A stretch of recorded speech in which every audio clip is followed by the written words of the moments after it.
Hi guys, ako si Aaron. Ngayong araw nga pala ay nag-rent kami ng pool dahil sobrang init. At habang kami ay nagsiswimming nga, naisipan ni Daddy magluto ng lumpiang toge pang merienda. Kaya tara, samahan niyo ako. At taon na nga diyang hiwa, Daddy, ang tokwa. Kasunod ang kamote. At ang mga ibang gulay na panahog. At sa may hiwagang kawali nga, painta si Daddy ng mantika.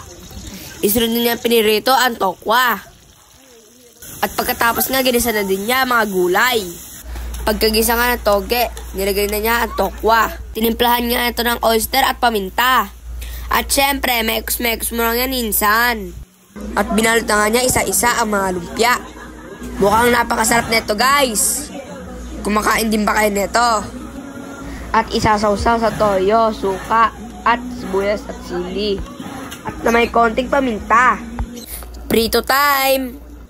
Napakasarap nito guys, yung malutong-lutong at mainit pa. At syempre, ako unang tikim. Food trip muna tayo guys. Habang nagsiswimming, sulitin na natin ang summer. At ayun lang, tapos na. Thank you for watching. God bless!